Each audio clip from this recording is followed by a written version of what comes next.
This is the Metal Utopia podcast. I'm Hayden. I'm Pico. And I'm Joey.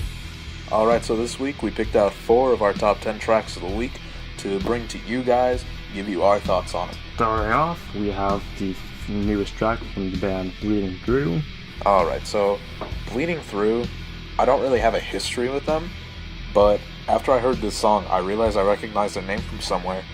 I go to my Spotify thing, and I actually have a couple of their songs I completely forgot about. Yeah, I heard their name in high school, but I had never listened to them. I honestly assumed they had a more of a metalcore sound with more clean vocals. I was pretty pleasantly surprised to hear the dark synth and the heavy chugs that was playing. Yeah, Bleeding Through kind of sounds like, a mix of deathcore, mixed with really heavy hardcore, if you ask me.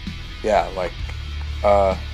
I think it's got a little bit of a Madball sound, maybe Biohazard, just like their earlier records where they were really on top of their game. And it's really fast too, so I can see a bit of a crust influence. Oh yeah.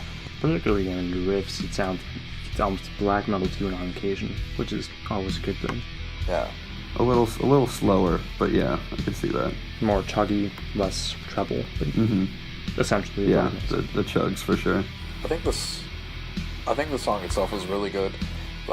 Usually I don't have any metalcore albums on my release calendar, but I might keep up with this one, honestly. Yeah, and the vocals are really solid too. I like some metalcore here and there, but I like this song a lot.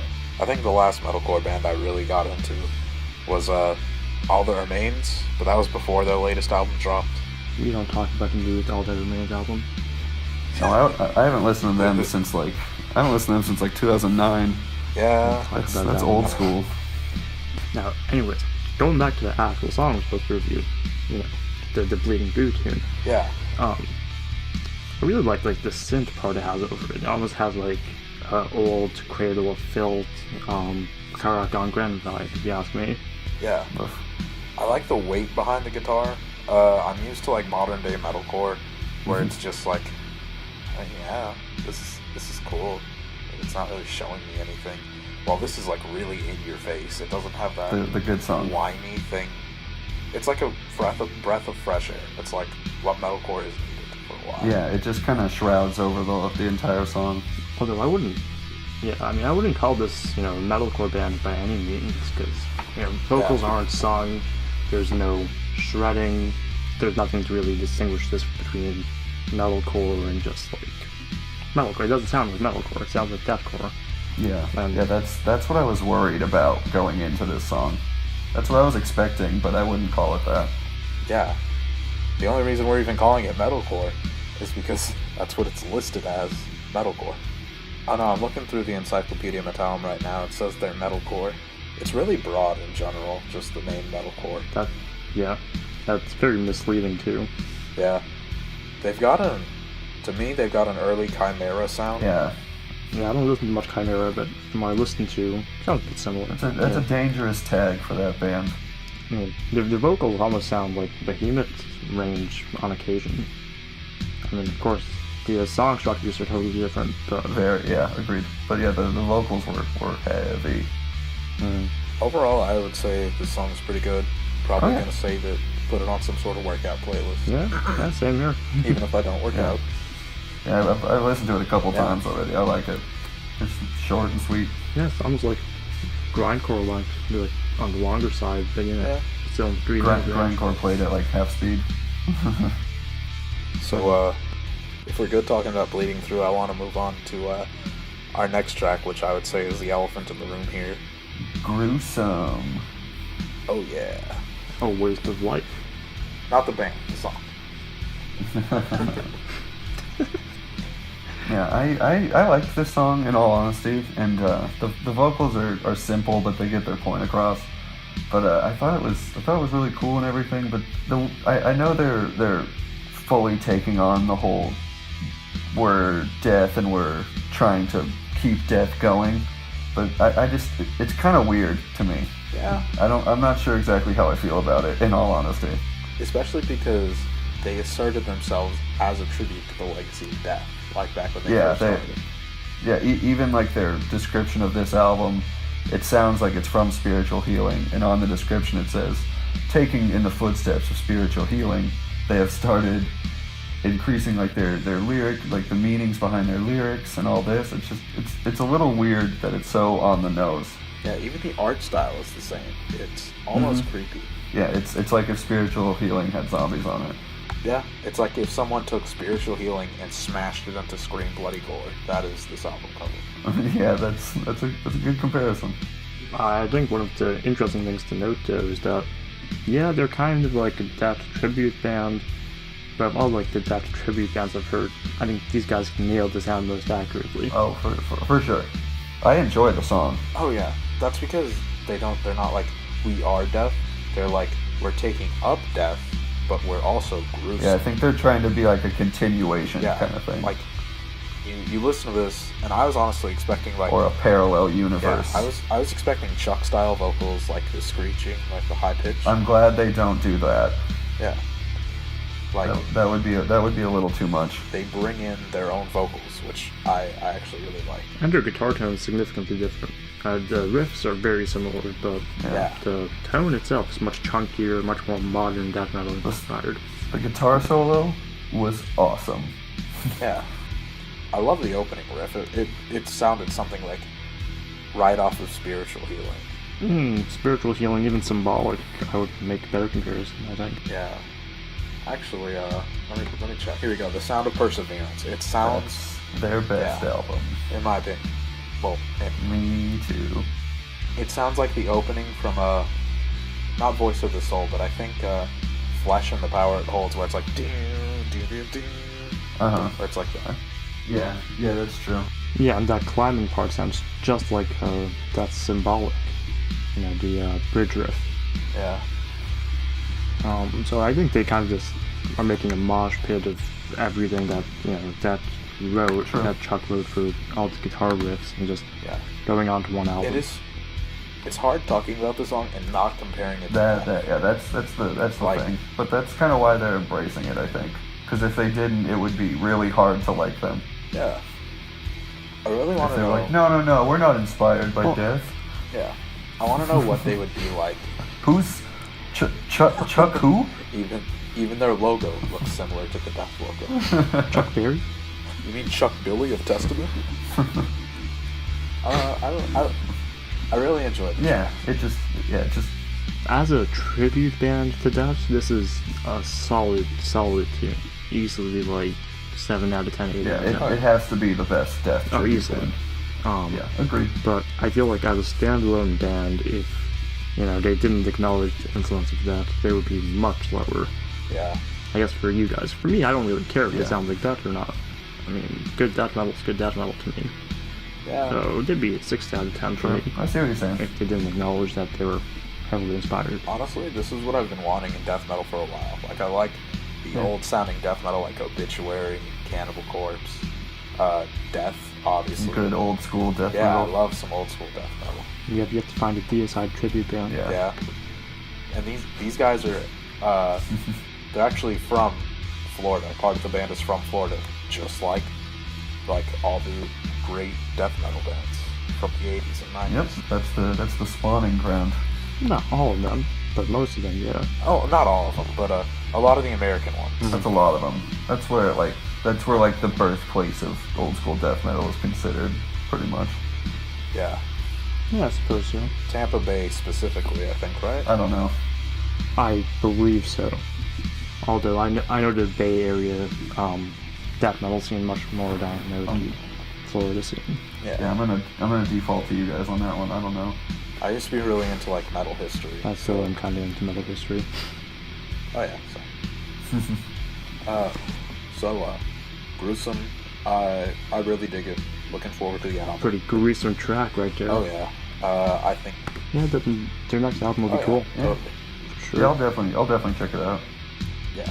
So, going up to my personal favorite out of all 4 of the tracks we've lined up today is the Exmortus track, Brand New, which they released. It's going to be off of their new album, and I'm really, really excited for it. The new album's dropping on June 1st. The song is named Haste. 8. Yeah, this song was dope. I enjoyed it a lot. Oh yeah, they really cleaned themselves up. A lot. Which it's something I never would have expected them to do, but now that they've done it, I almost don't want them to go back to the way they used to be. It's something that can, I think, be overdone, but I didn't think it was on this song at all. I thought it sounded pretty perfect, honestly. Yeah. It was very clean production, but my issue with it is that, it sounds like old school thrash, though. It sounds like something you get from Sodom, for example.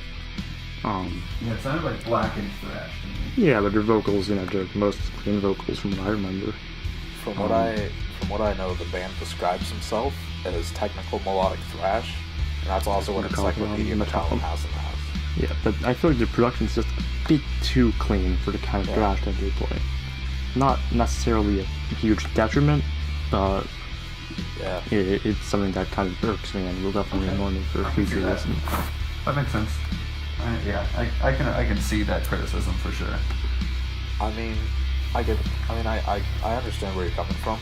Yeah, but I can totally understand that. That's okay too, because even their old stuff is awesome. And it's got a lot more of that muddy tone you're looking for. The extra grit and all that. It would be interesting if they incorporated both of them to have two separate guitar tones, maybe. That is the cool thing, is that they have that other sound too. They might do that. Well, I mean, we don't know. We've only heard one track. That's true. Album's dropping in June, so I think it'd be pretty cool. I think the lead would be the clean one, and then I wonder how that would sound. Yeah, that would make sense. I saw something similar to that being done at a live show. For DSI. So yeah, that sounds great. Yeah, there was a wall of that. That was a lot of fun. But it was pretty cool. Ooh, I bet that was dope. So I'm already gonna call it. I'm saying this is gonna be maybe their second best album, because I loved In Hatred's Flame. That's one of my favorite thrash albums of all time. I thought you were gonna say, I'm gonna call it, this is my album of the year already. I was like, damn, dude, you've heard a song. Oh no! I mean, I already have my album of the year, that call most likely. I might have mine. I really like that new Visigoth record. I'm pretty high on Sludge, Sluggage, and Rollo Tomasi right now. Those two are incredible. Those are solid albums. Yeah. But there's a lot of the year left. Panopticon's awesome too. Really high on the new Panopticon, and of course my really cult favorite Sunojoke, which is this Japanese post-black band. Which has nothing to do with Exmortus though, so let's get back to Exmortus. that. I enjoyed it, this whole song. The vocals were a little grating at first, because this was my first introduction to the band, to be honest. But the more I listened to it, the more I liked it.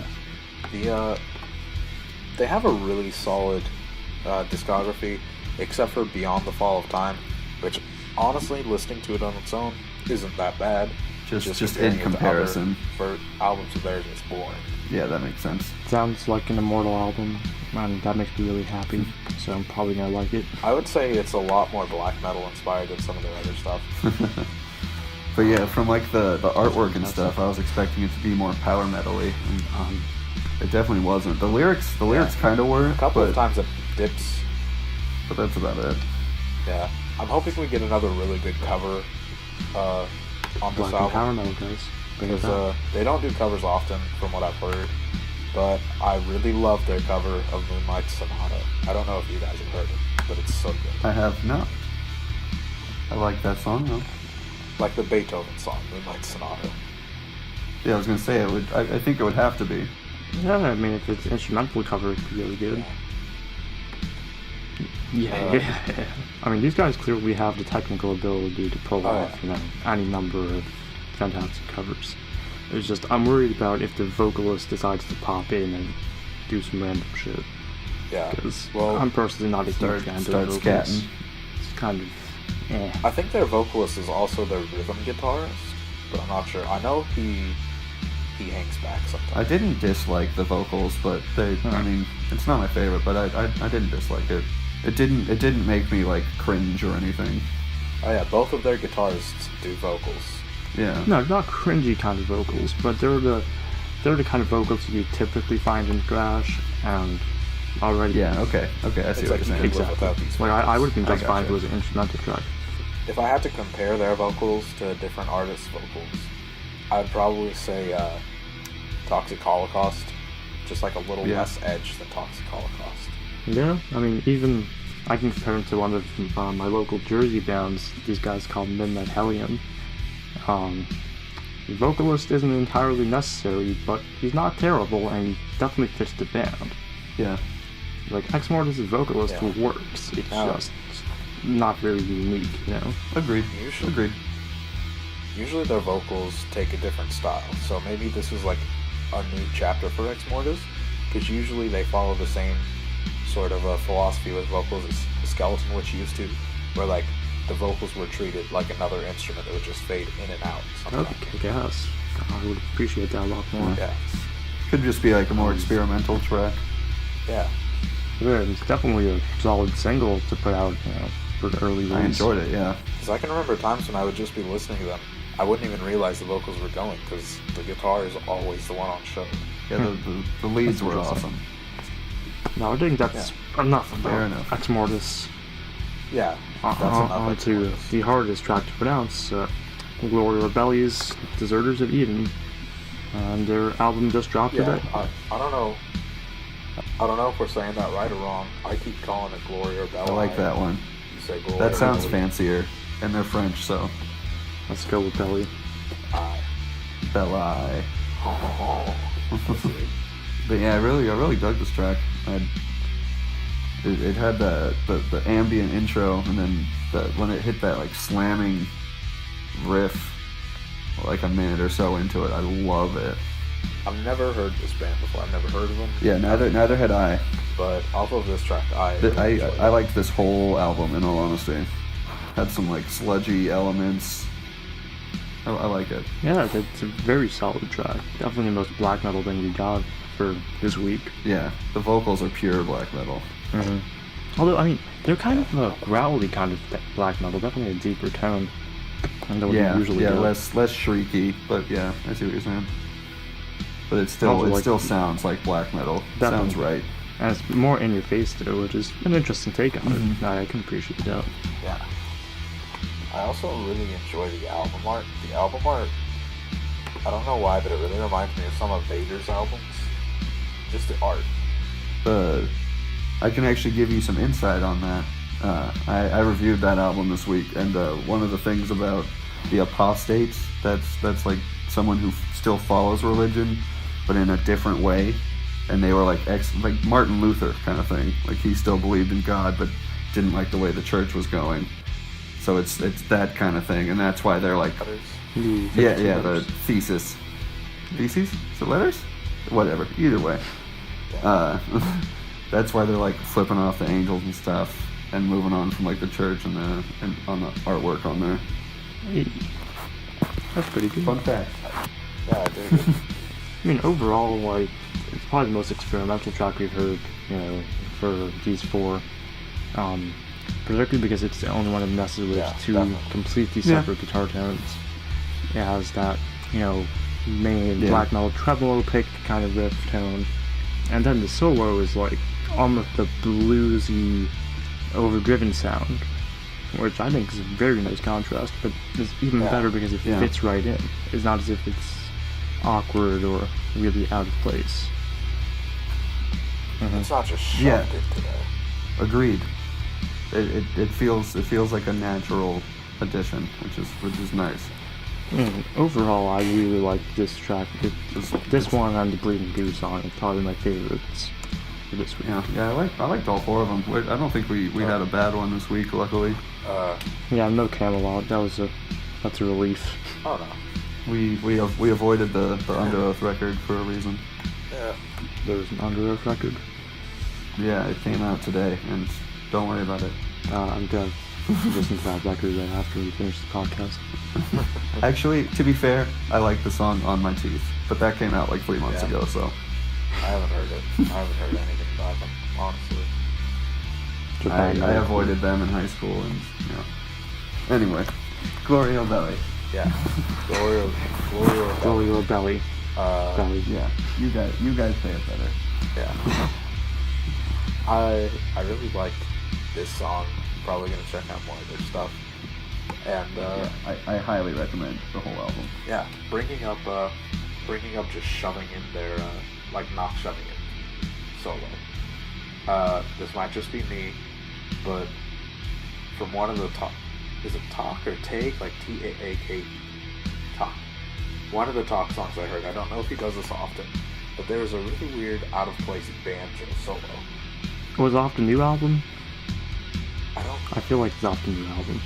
And yeah, and Talk's random solos are weird. So was it one of the ones that made you like turn your head when you were felt listening? weird and forced in, and I just didn't like it. And this is the exact opposite though. Yeah, this album. Yeah, I mean, they kept it distorted. They kept it fairly simple. I mean, I don't think anyone's gonna praise them with this song about really their song structures and their rhythmic complexity. But in terms of like, quote unquote southern black metal, it's really good black metal. And it's still headbangable, which is a nice plus. Yeah, there's a lot of headbangable riffs. I think that's the bluesy influence coming through. Yeah, for sure.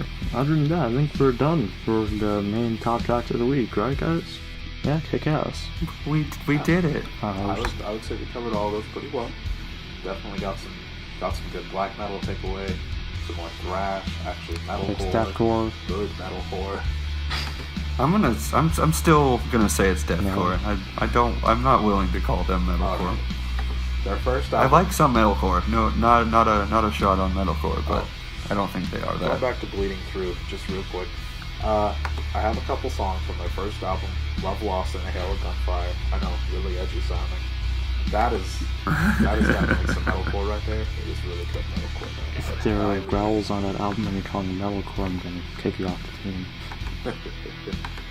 Wouldn't that be Kill Switch Engage is deathcore since they growl like once in a while? I think that's their guitarist and he gets a pass. Alright, so I think that wraps us about up for this week. If you want to go ahead and give some shout-outs, Joey? Yeah, I think my shout-out is going to be from the new Conjurer record, Meyer. The opening song, Choke, is really awesome. It's got some... it's like if Baroness and Mastodon had a little more teeth to them, so kind of like older Mastodon. It's really good. They're a British band. Oh, nice. Mine's probably going to be new Psychostick song, Love Any Psychostick I Can Get. They're hilarious. This is called From the Heart, I Hate You. It's another one of their quote-unquote love songs, like a blue screen, like anti-love song, I guess. Yes. And so, Pico, I'm going to let you do this. Alright, so along with those two very solid songs and I believe one album, there's some really bad metal that's recently been released, particularly the newest Five Finger Death Punch tune, which I personally just can't get behind. Huge fan of their first two albums, but this new song's like seems to be about Trump and with Ivan's new vocal style, and it's just lame. It falls flat. It's ultimate pandering. Exactly. I mean, it's too much bro metal for me. I'm a Whitechapel fan. That's saying Way to. That's a great description. And I call it jock rock. Yeah. I like that too. Another one that I would personally avoid is the new Bullet for My Valentine tune. I'd like this to be a personal thing because I really dislike metalcore 99% of the time, and this just sounds bland and completely uninspired. I'm cool with some of their older stuff. I haven't heard it yet though. Yeah, their older stuff isn't terrible, but this song is just boring. It has very little impact for me. It's generic, basically. Just generic metalcore. And then my personal tune that I would avoid the most, more and this is just me probably, is the new Demoborg Gear. And just for me personally, it's really, really getting worse with every album. I mean, the latest one, from 2014, wasn't terrible, but it doesn't sound like straight black metal. It doesn't sound like what their old sound was, which I personally adored. You know, you have Ground Darkness Triumphant, you have Stormblast, you have Pure Misanthropic Euphoria. All of those albums are killer. They're really anti-Christian. They encapsulate what old black metal used to do. But Council of Wolves and Snakes, for example, is just, it's mostly synths. There's not much actual guitar work there. So it's like, What are you doing, Demon Glorior? Blowing it. Disappointing. I'm just gonna say, Yeah. I enjoy them just because, I don't know, I dig them. I like the symphonic elements, orchestral elements. But, they're really commercialized, I will say that. Like, if there's one black metal band everyone knows, it's either these guys or Satyricon. Or Cradle of Filth. Oh, okay. I don't even know if you can call Cradle of Filth black metal anymore, but I feel like everyone knows them. Yeah, them and Karok and Gren are pretty commercial too. Yeah, but I mean, don't forget, me. Satyricon literally played at a fashion show. Yeah, but they still play actual black metal. If they got paid, good for them. They just still killing. Meanwhile, Demon Glorior played with the, I think it was the Finnish orchestra, like the Finnish National Symphony. Yeah, see, the issue is with Demon Glorior isn't necessarily the symphonic elements. Symphonic black metal is good. They've made really good symphonic black metal albums. But their new stuff is just too commercial and it sounds almost gothic and it's just boring. It's like, where's the, Satanism? Where's the anti-Christian stuff? That's what they were really good at. I really liked Puritana. I think that was a big changing point for them, like a big shift right there. Yeah, it's not bad. Other than that, I think we should wrap it up here. Yeah. Alright, so this has been the Metal Utopia podcast for the week of, what is it? The 31st through the 6th. And this is Metal Utopia signing out. Yeah, we have a lot of good records to look forward to. And just a couple mediocre ones. See you next week. We did it.